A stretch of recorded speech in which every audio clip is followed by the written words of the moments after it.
So good to see everybody joining. Thank you for your time. For today, just a couple of quick reminders. We got a lot of great content, so not too much chatting beforehand, but this webinar recording, it's recorded in March. So while we're going to be talking about a lot of great strategies and key insights, those might change in the future. If you have any technical questions about coloradogives.org, please start by emailing support@coloradogives.org, and that can and will filter up to me if I need to provide attention to it. And then, of course, for any updates on research and findings and the methodology for the reporting, please connect with Institute for Sustainable Philanthropy, and they'll be able to answer any of those questions. Yes, we sure do. And just a quick statement about the data that we're going to talk through today. So Institute for Sustainable Philanthropy, well, they specialize in this. So they specialize in fundraising data analysis. And they use de-identified data covering from 2023 to 2025, which with consideration specifically for number of unique donors. So just wanted to point that out. Oftentimes we're like, revenue, how much did you raise? But this is a different lens that I really love, specifically looking at growth from number of donors you're attracting. And then, of course, we look at one-time and recurring donations throughout the data. And this is really as a goal to help us, you, everybody collectively understand what it looks like to grow year over year on Colorado Gives based on those unique donor counts. And so for today, and we'll let Jen and the team take it away from here, but it's really to point out your nonprofit's biggest fundraising growth opportunities for Colorado Gives Day and really all year long. And I think we've identified some really exciting next steps that are easy to execute. Yes, absolutely. So just a quick reminder that we have known each other since June, and you will say hello to Becky and you will say hello to Charlie. There will be 2 special slides for them. But we have gone through now June, July, August, November as your webinar series, and in September, October, you took your copywriting class. And after a 2 months pause, we came back. We celebrated last time in February your heart behind the gift, all the beautiful communications that the Level Up program participants sent to your donors during last year's Colorado Gives Day. So thank you very much for all the hard work that you have done. Today, if you haven't noticed, and you won't be tested, the original title of the session is called Colorado Gives Day 2025 Debrief, Insights, Wins, and What's Next. After we look at the data, we're like, we're going to switch those 2 words between insights and wins. We're going to do wins first and then insights because you've got so many wins that you should celebrate. So we're going to take some time today. Instead of celebrating individual copy like we did last time, we're going to celebrate the overall trends. And we hope you can see everything that you achieved and give yourself a hug, give yourself a pat on the back, and tell yourself how good you have been doing. And then take a breather and then started to think about what you're going to do for 2026. You certainly have achieved a lot. So I do hope that you will hold yourself for those moments of wins celebration. So that's what we have in stock for you today. We're going to have a few program reminders just so that you don't lose out on the fabulous resources that you still get access to. And then we have 3 points of key learning in terms of celebrating wins, finding out biggest growth opportunities, and begin to help you build your recipe for success. So don't worry if you haven't commented on the discussion forum last week, and don't if you didn't engage in the mini audit. We have the data, we analyze the background data, so you will not lose out in your learning, but do jump back in this month because once you begin to reflect on what your recipe for success is, you will be able to get feedback from our tutors like Becky, Catherine, myself, and Charlie to help you think through what your recipe for success is. So stay engaged in the discussion forum. But a couple more reminders from Jordan on these important dates. All righty. So really the big date here is June 1st. So we're quickly approaching the end of this year's Level Up program and classes. And so just wanted to go through a couple things. So you have access to Catch a Fire to do or execute any projects, and it does end June 1st, 2026. And that is unless you have an active and open project. If you're working on building a website, they're not going to cut you off. So you can complete any projects that are open. Canvas access ends at that time as well.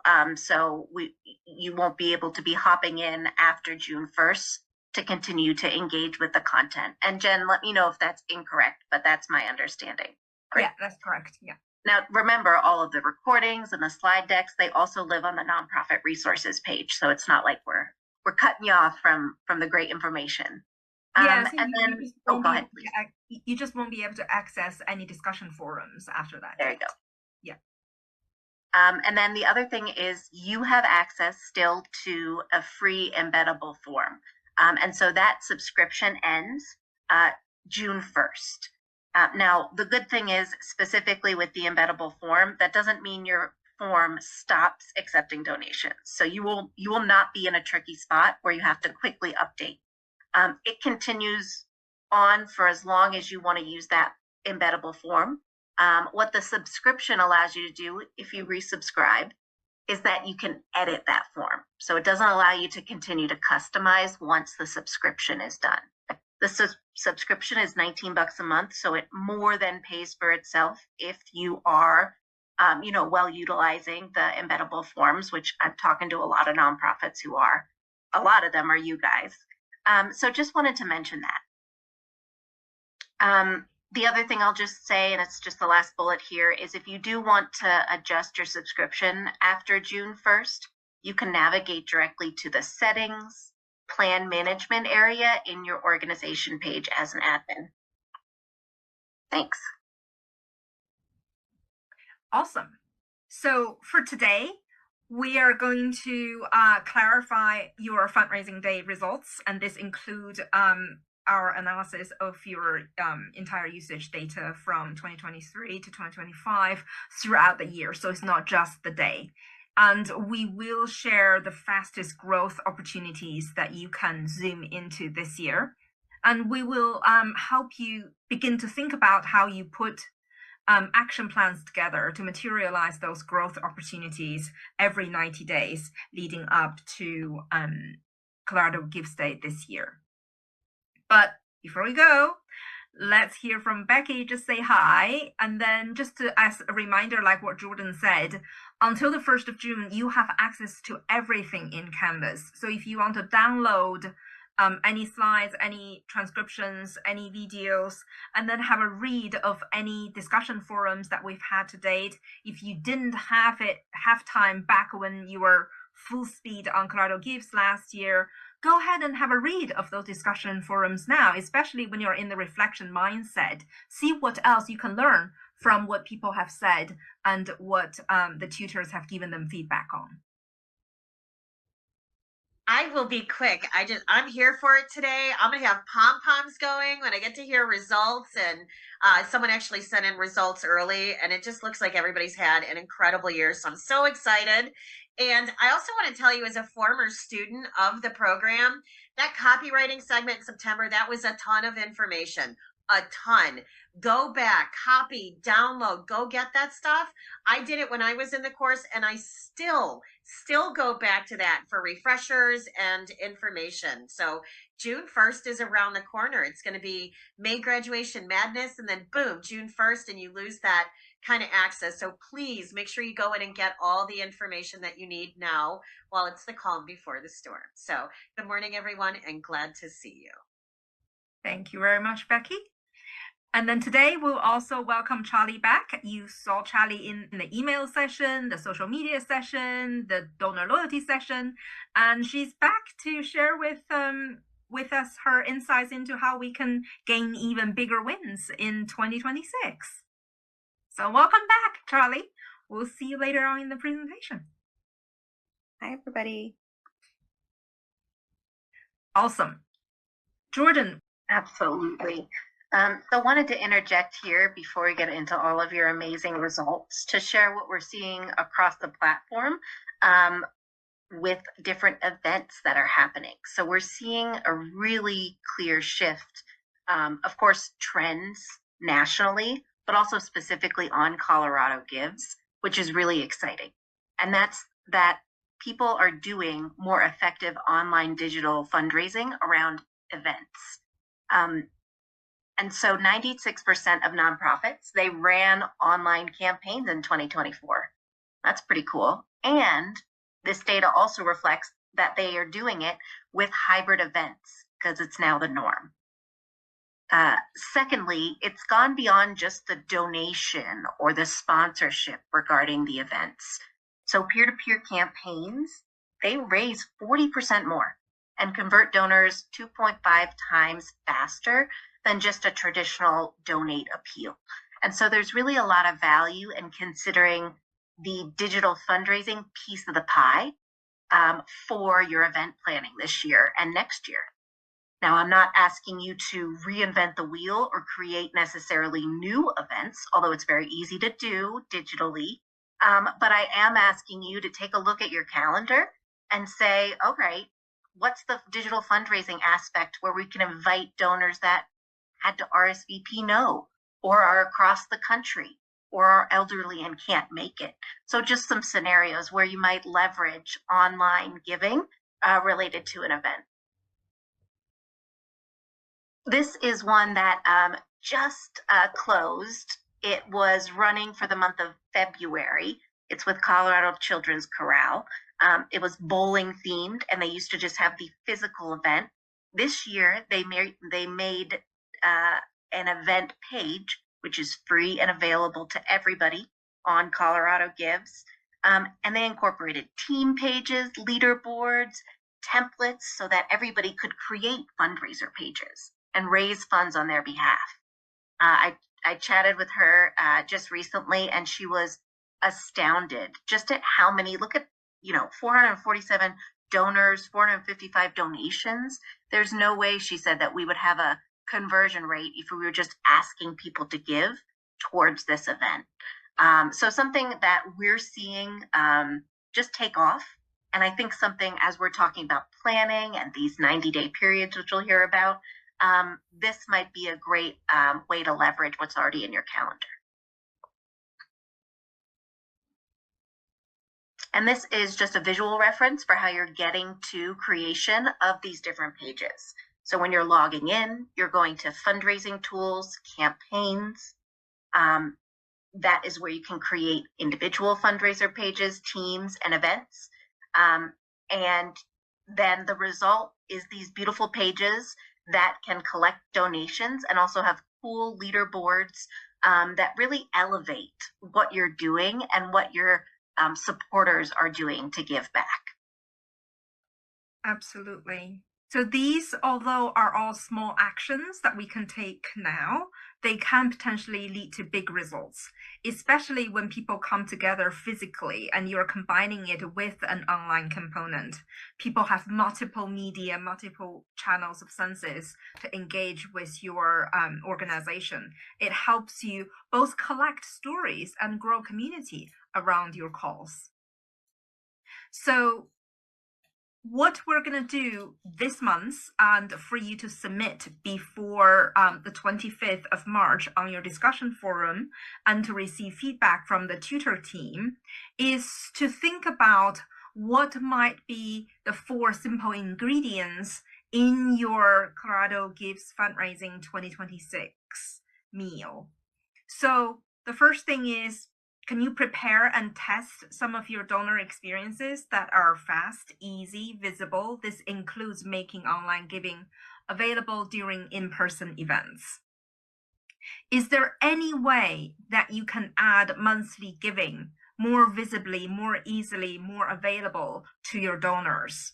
Can you change any small things in any of your communications so that monthly giving become forefront in people's attention throughout the year in your communications? And I am really not talking about anything other than adding a monthly giving option here or there in between your sentences. So it's not about creating a whole new program, generating a whole new set of case support. It really is just about making that option constantly in the front of people's mind.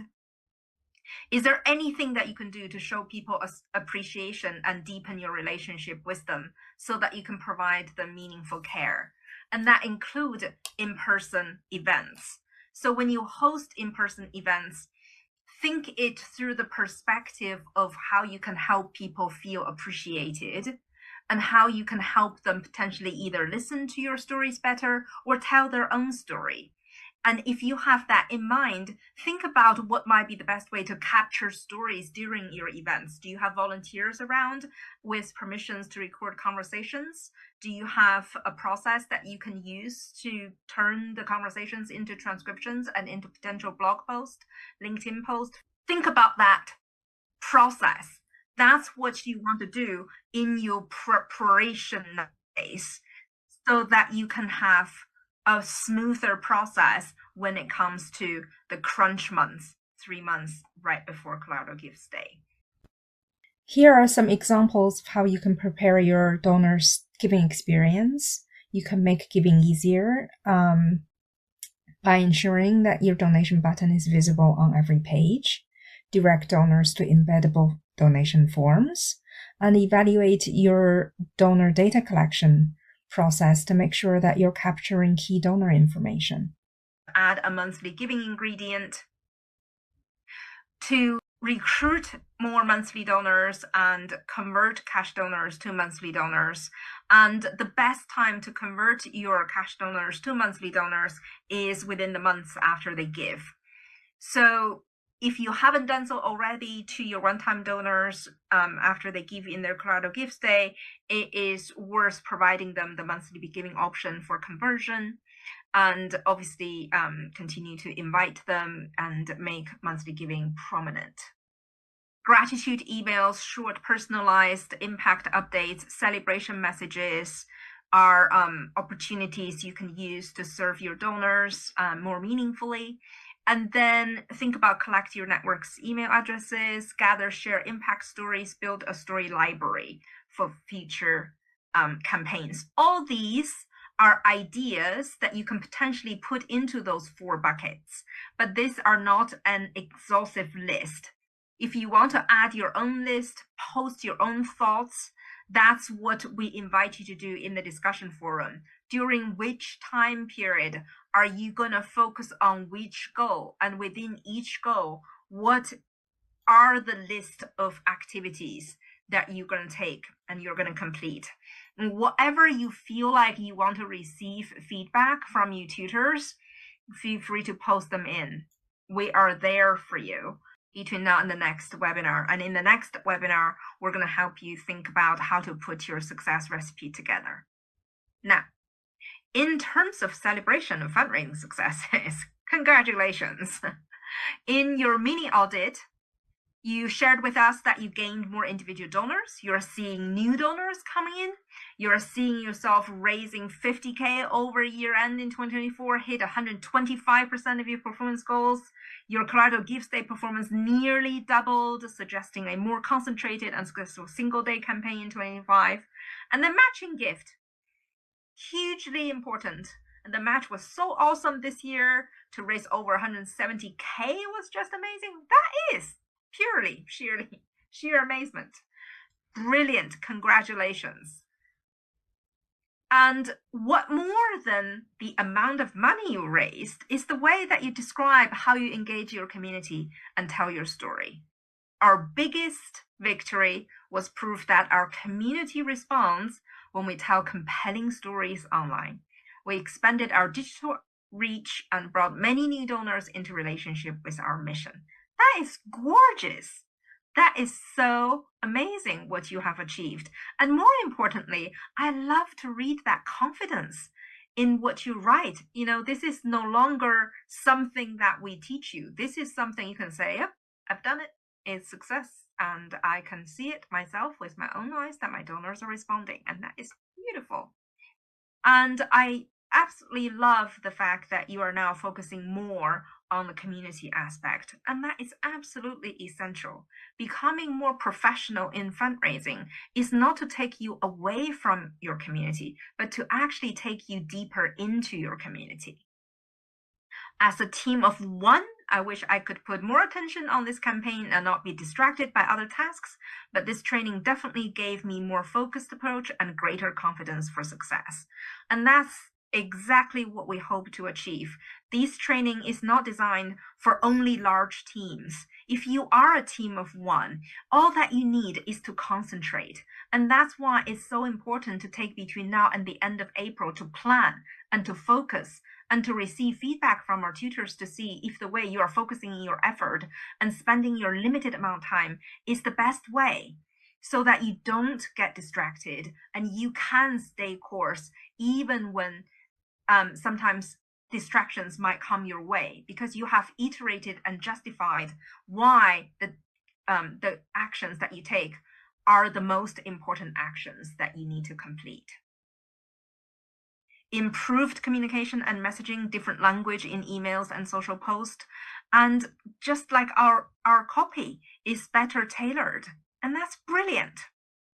People also send more communications. And I think that is a really beautiful testimony of all the planning work that you're doing. To increase the frequency of communication is really, really hard work.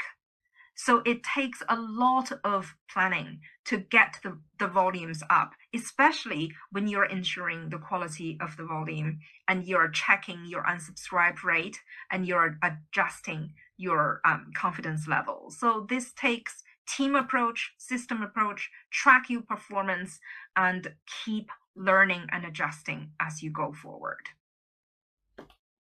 All of these good things are reflected also in the words you use to describe the relationship you have with your digital donors.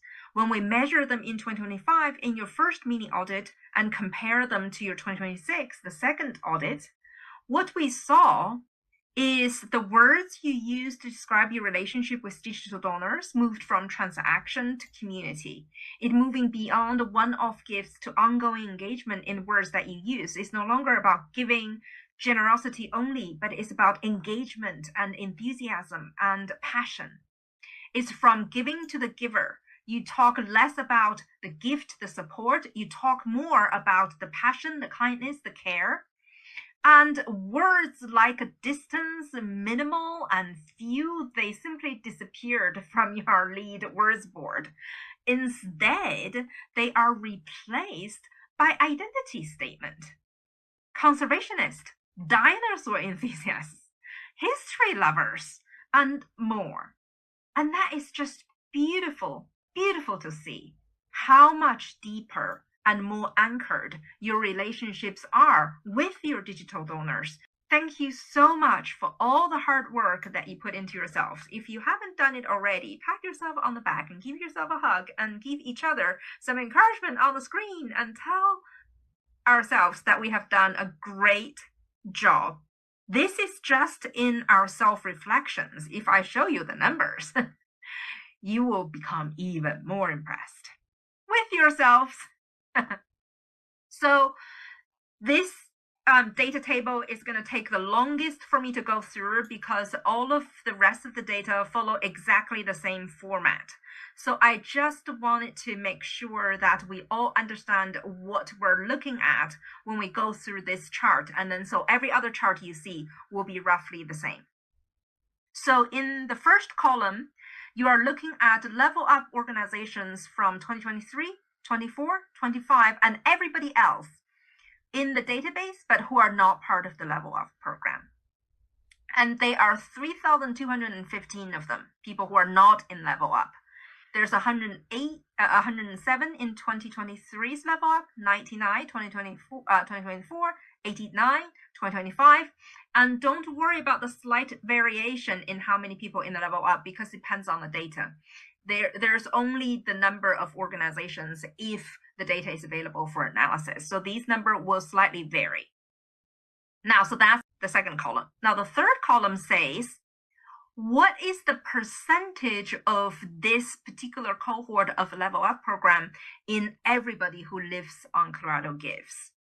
And there's 3.07%, 2.84%, 2.56% versus everybody else who is not in Level Up, which is the 92.51%.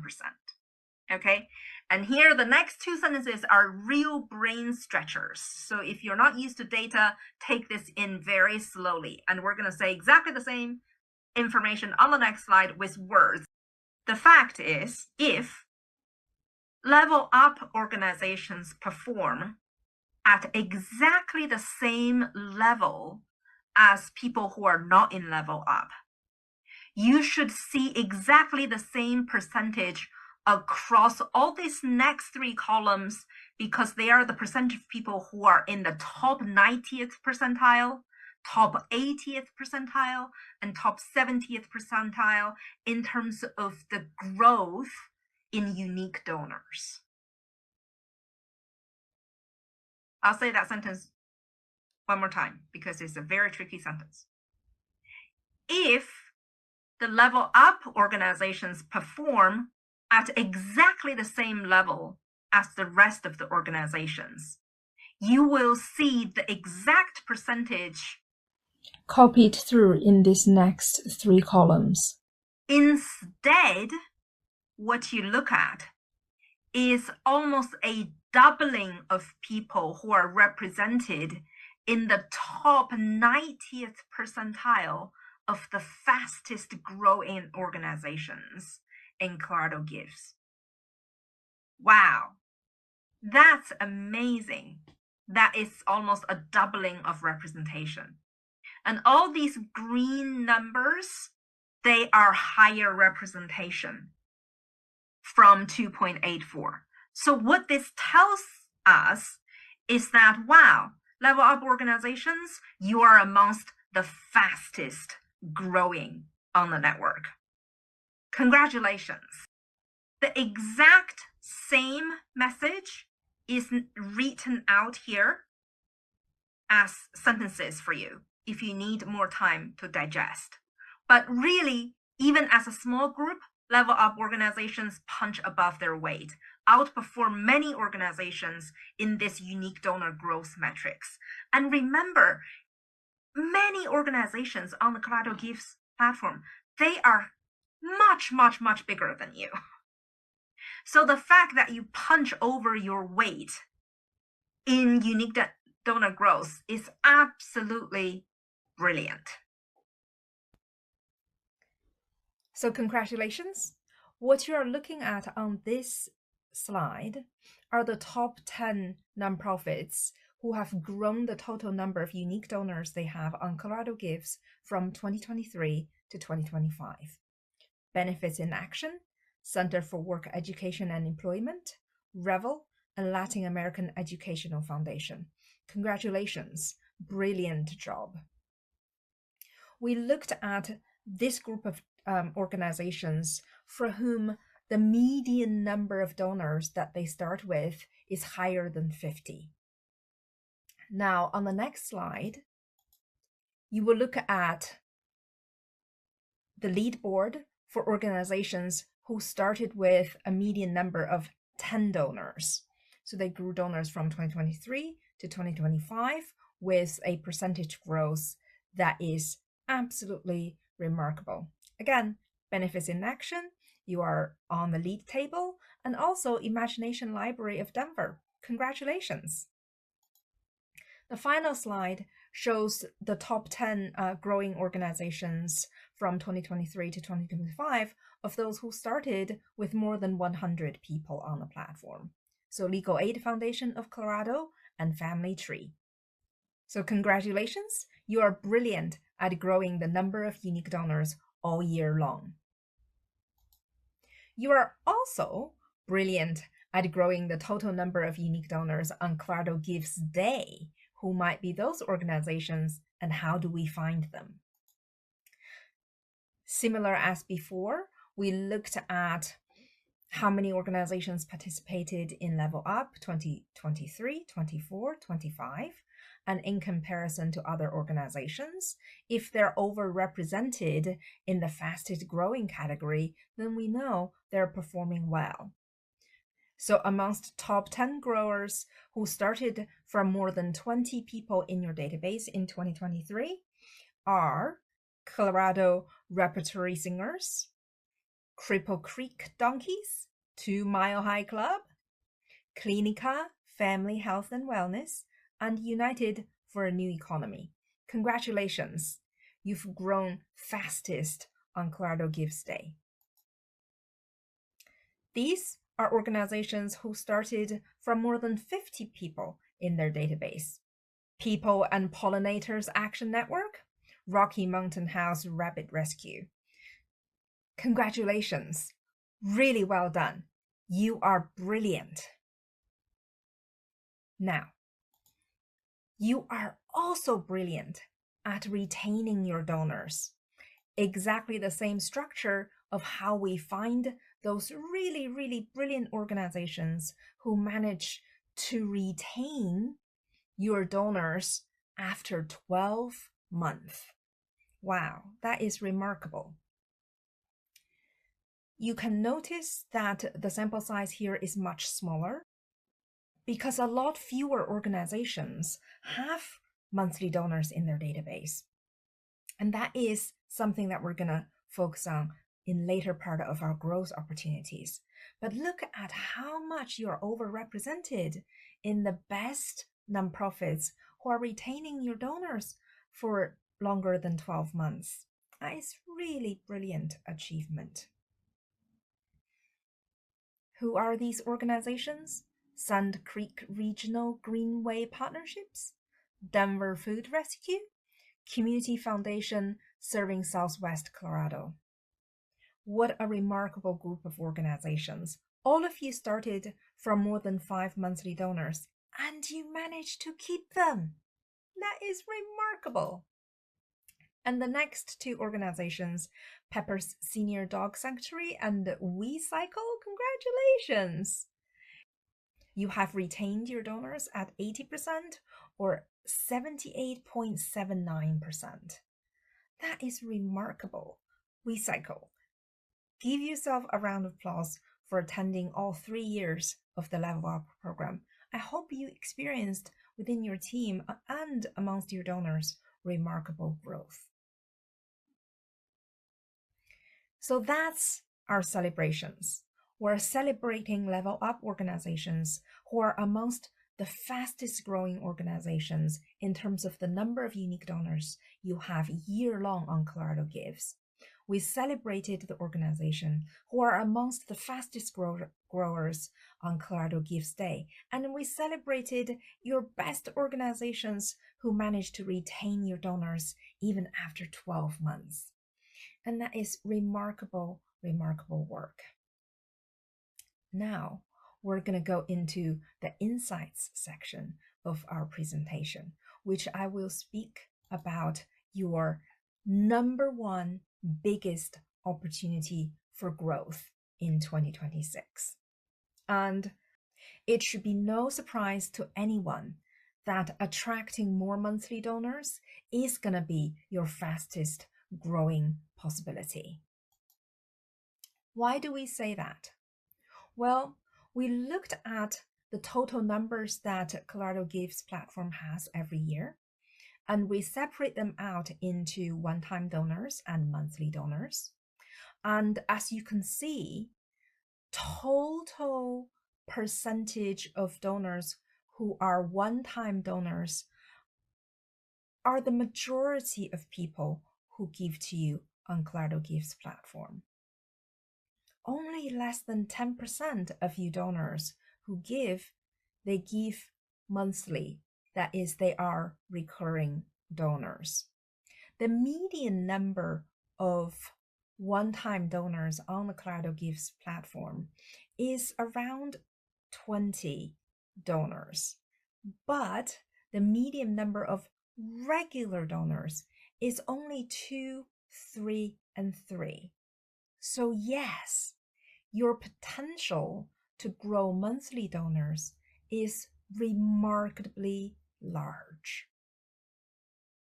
So even though the recurring donor number you can see from 1.7% to 3.5% is still doubling because your base is so low, it is presenting itself as your biggest growth opportunity, which is to recruit and convert more people to give monthly. Now, you can see a similar picture when you look at your new donors every year. Of all the new donors that you recruit onto Clardo Gives, 56% and 52%, they're one-time donors. But 8.3 and 10%, they are recurring donors. And that's when the data is available. So what does this mean? You are still growing in the percentage of recurring donors that you have, but they're not nearly operating at the same level. And why do you want to recruit more recurring donors? Because if you look at the retention rate 12 months later, your one-time donor retain at a 8.3% versus your recurring donor retain at 63.9%. So only 6.5% of your donors are still with you if they give you one-time gift, but 66.7% of your donors are still with you 12 months later if they're giving you recurring gift. That is the median number of donors organizations retain after 12 months.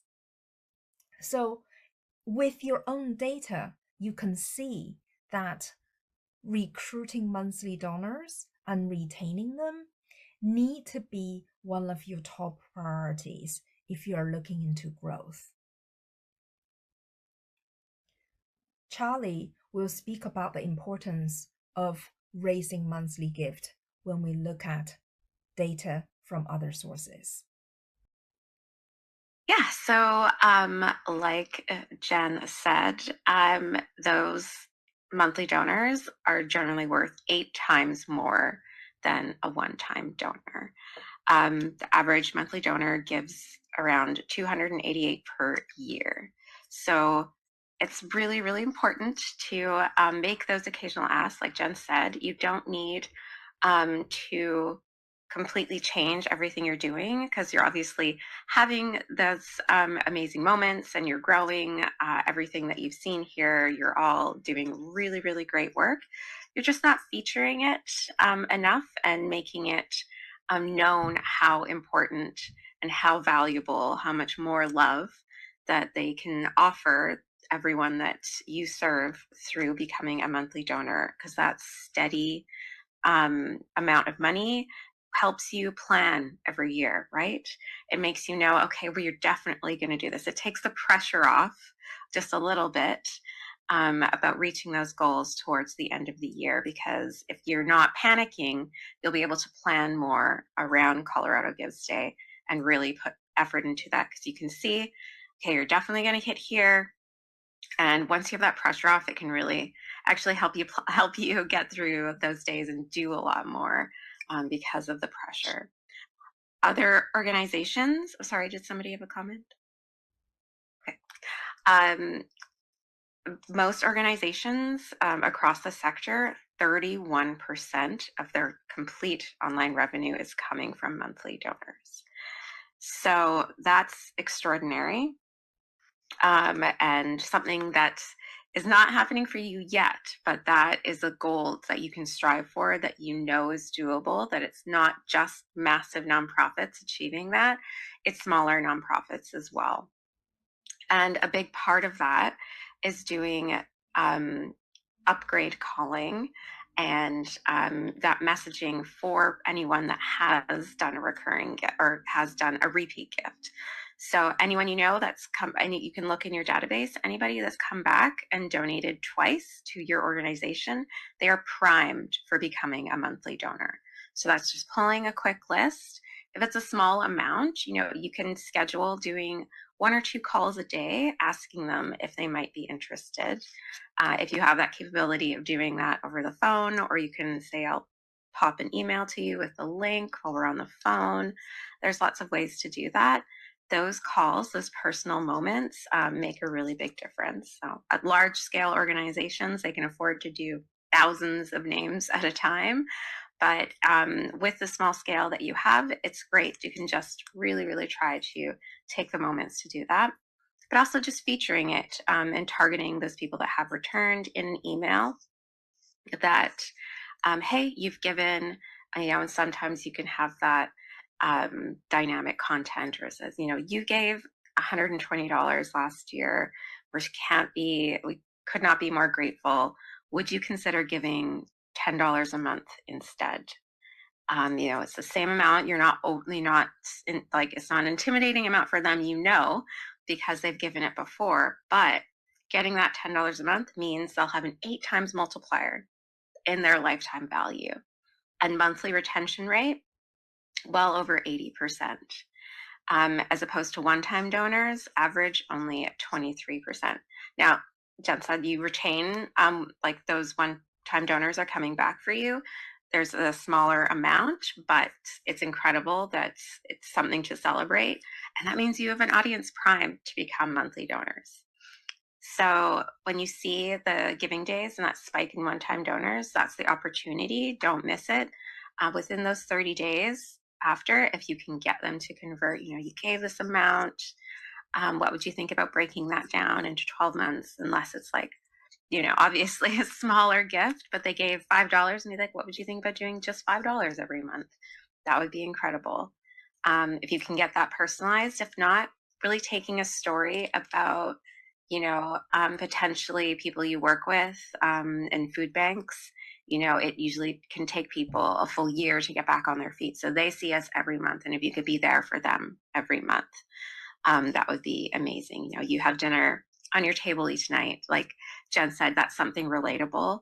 And you can offer that every night, knowing they're going to have a warm meal, knowing that their kids are going to have an after school snack, knowing that they're going to get to go out fishing the next year, is something that you can prepare for, and that you have all of that ongoing planning available, and just making sure they know how much it means to get that monthly gift, to be able to plan for your organization. Because once they know, they're like, oh, what's the difference to me? It would be really hard to know what's the difference between I give you $120 one time over having $10 a month. So really making sure that they know that, that planning and that ability to go even further with that money. You can buy in bulk. You can make sure that you have the money to do, if something comes up out of the blue, that you have the money before that urgent need happens. So yeah, really thinking about that lifetime value. I know it's in the moment, but that lifetime value is really what you're aiming for. And knowing that they get really, really sticky. They feel like it's part of who they are and their values when they become a monthly donor. And they're more likely to tell people about it and get word of mouth for your organization, which we all know is the most valuable way to get new donors. So obviously it was already stated in one of the major successes that being able to share those personal stories is super effective at getting that attention and growing your org. So we shared the story survey, and if you need the link to that again, please just put that anywhere in the comments, or and after, email us anytime, and we can make sure that you get that. And it's really valuable to do throughout the year. Volunteers will have amazing stories about why they chose to give their time. It's incredible staff, each of you, why you work for the org. You have a story to tell, and don't be afraid to tell those stories. I have shared many a story that from myself and the various orgs that I've been lucky enough to work with. Asthma Canada being one of them that likes to run a story about my personal experience every couple of years that does really well. So each of us have something to share. So definitely doing that. Yes, we will get, Jen, let's make a note to make sure we get that story survey link in the follow-up. Yeah. Little things, 2-minute video are really like, those are going absolutely huge on all algorithms. Any kind of 2 minutes, like 30 seconds to 2 minutes of anything that you can get, where people, you send that out as a request. They all record a quick story. If you feel like they're not filling out the survey and not quite getting that, 60 seconds, 180 seconds, anything in there goes really long way in what you're telling. Little selfie videos, anything, authentic video clips of what you're doing out in the field, anything that you can get, start banking those, sending them out. Little, you can eke them out throughout the year if they're really seasonal, collecting those, even little voice memos, and you can put in little image collages, anything that you can get, putting that as a reminder, maybe twice a month in your calendar, just being like, oh, I should ask so-and-so for just a really quick video. Super valuable. So set those reminders. I can't function without reminders, and everywhere in my calendar, you can set them as repeat. And those staff stories, just interview. If you can take that, you can take that story survey and use that as your interview questions. The survey is meant to draw on those emotional feelings about what happened, not just like date, time, action. You really want to draw out why, the why, where it really means a lot to you. So yeah, I think just looking at that, it's really hard to get that consent from the people that we serve so often, especially, the underemployed people, sometimes they really don't want to share that story, but letting them know they can do it anonymously, or not. Some people just really want to, so just don't be afraid to ask. And it's everyone's job in the organization, right up to your executive directors, to be sharing those personal stories. Executive directors, especially your board members, absolutely should be mandatory. So making that mandatory there, and talking to your team about putting that in, about those, and those videos can come out, a fresh one every year from your board members, will be so valuable to you. So stories, stories, stories. Absolutely. And to help you prepare yourself to listen for stories and ask for the right kind of detail, we would just have a little reminder here of what your feels like storytelling formula. We introduced these loves in my presentation with Lisa Sargent. So if you want to go back and review the thank you videos where these loves are also defined, you are more than welcome to do that. But I used 3 little examples here to remind you what they are, so hopefully you don't need to go back. But for each letter that you want to write to your donors, whether it's a fundraising letter or it's acknowledgement, thank you, stewardship letter, or an email, you want to start to think about what might be some of the similarities between your donors and the people they help, be it a child, a mother who's got car problems or have anxiety issues. What connects the 2 people, the donor and the person they help? Compassionate love, that gives you the opportunity to build companioned love, which is the love we have for others who are similar to us. And then once we find that connection of being a mother, being a father, being a community member, being a nature lover, being a river champion, whatever that is, we then think about what is the challenges or situations that differentiate the donor from those they help. Well, maybe the donors have never experienced house fire themselves. Maybe the donor have never visited grain chain themselves. Maybe the donor have never experienced the Colorado rivers in the same way that your existing volunteers or your board members have. So think about what might be that newness that you're introducing to your donors' lives, because that is opportunity for them to experience compassionate love. But then think about what might be that extraordinary action that donors can take to become part of this extraordinary group of people so that giving can become a transformative experience for the donors. So it's not just, oh, I'm giving money, but by giving money, I can become this kind of person to support this extraordinary way of living. And I know it's really hard to keep them under even 400 words in an email, but your colleagues from your local organization managed to do them in emails, and we shared some of them last time already, and I'll share one more this time as a reminder. But it is possible. The beauty of having this framework in you before you begin to collect stories is so that you can ask really targeted questions, so that you can collect those points of what is similar and what is different between our donors and the people they help. So, for example, when we ask people to help refugees in Yemen, are we going to ask them to help people who are hungry in Yemen? Or are we going to ask them to keep families warm? Because when we say people are hungry in Yemen, because none of our people are in Yemen and none of our people are hungry, they're less likely to experience similarity, in which case you're growing compassionate love. Versus if you say keep families warm, because most of our people have been kept warm by their families, they have experienced that. So you are presenting them an opportunity to experience companioned love. So think about our schools, our social services, our single moms, our choirs, our music halls, all those people that we serve. How are they similar to each other, and how other circumstances differ? Have both in your mind, and then start to identify those transformative moments that transform people. And that's metanoia love. Like Mary, who was a refugee 5 years ago, but now a shop manager. Like this young, determined, undefeatable gynecologist who served young girls in refugee camps. And like Abdullah, who lived in refugee camps for 10 years and now arrived into America and trained to be a paramedic.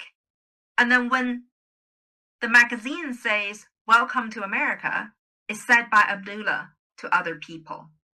That's hugely inspiring stories of our community. In your events, can you hear this kind of story with your staff, with your volunteers? Have they seen this kind of story? How do they live their moment by moment? Sometimes these stories are very, very small moments, like moments of laughters. Can we find really soft little moments of laughters to share with our donors? Can help them feel that we care. We care about how they feel. How do we put them into a fundraising communication? Well, on the left-hand side, we can drill down to all the sufferings of the little Walid, who at only 6 years old has known so much hardship. He and his family members were forced to flee their home as violence erupted in Yemen, and recently Walid was diagnosed with fluid in his brain, his difficulty speaking and learning. If we open our message this way, the only kind of love that we can have for Walid is compassionate love, because the life circumstance is so different that donors just, even if they want to, they just can't experience what Walid and his family is experiencing. But if instead, on the right-hand side, we start the message by saying, Walid's parents have always adored their little boy. Suddenly, Walid and his parents become people that our donors, they know. They become themselves. They have adored their own little children, whether it's their son, their daughter, their niece, their nephews, children in their community. They have adored some adorable children. And that's all they need to see themselves in this copy. And that's all you need to do in terms of building similarities and opportunities for people to experience companion's love for the people they help. And then you can bring in the extraordinary circumstances that provide transformative opportunities, like even as they fled their bombed out home, his smile brightened their days. While very few of our parents have the opportunity to see the smiles of their own children as their home is bombed out. So to connect our ordinary day experience of parents looking at the smiles of their children in this extraordinary situation, help them appreciate their own children more, help them appreciate their own moments as parents more. So a fundraising letter that is for Walid now become a little gift we're giving to our donors to appreciate their own lives afresh in a slightly new angle. And that's the power of combining these different types of love in our communications. And then you can say his boundless zest for life gave them the strength to keep going. And that is some parent-child bonding that is very special and is created by their unique challenge in their environment. And then you can say there's recent devastations and the family is tested to their limit, and there, would you give a monthly gift? And notice how this ask is not for a cash gift, but your loving monthly gift today is needed urgently. So when you do a A-B split test, this email on the right-hand side actually has 33% fewer words. You actually don't need to write more. They also have shorter paragraphs, more white space, all that good stuff we talked about in the copywriting class. And then they have 5% higher click open rate, 24% higher average gifts. So we know that this way of writing connect with donors and they grow love. So not every organization have that situation where it's something extraordinarily different. But let's look at our river champion. Let's recall our own trout example from last month, where people are invited to become a river champion. Remember the first time you caught your first trout? The moment you hooked it, you reeled it in, and boy, it was a beauty. It was an attempt to connect. It was an attempt for people to recall. And then it helped people to go back to that moment before they ask for anything. But what is that fresh newness that this message brought into people's life that they may not had before, even if there are champion trout fishers? Well, they might not know that everything entirely depends on water. My husband thinks he's a professional trout fisherman, and I think he would still get so much, and this would connect him because it is all about standing in the water, listening to it. So anyway, this is absolutely so moving. Yeah. Yeah. So the difference between the people who are reading this message and the people who have already appreciated the water the way they appreciate water, that difference is what you are bringing into this message. And that gives people begin to love someone who are like them, trout fishermen, but who are different from them because they appreciated water already. And then you give them that transformative moment to say, if you give, you are not just protecting an ecosystem, you're preserving the moment.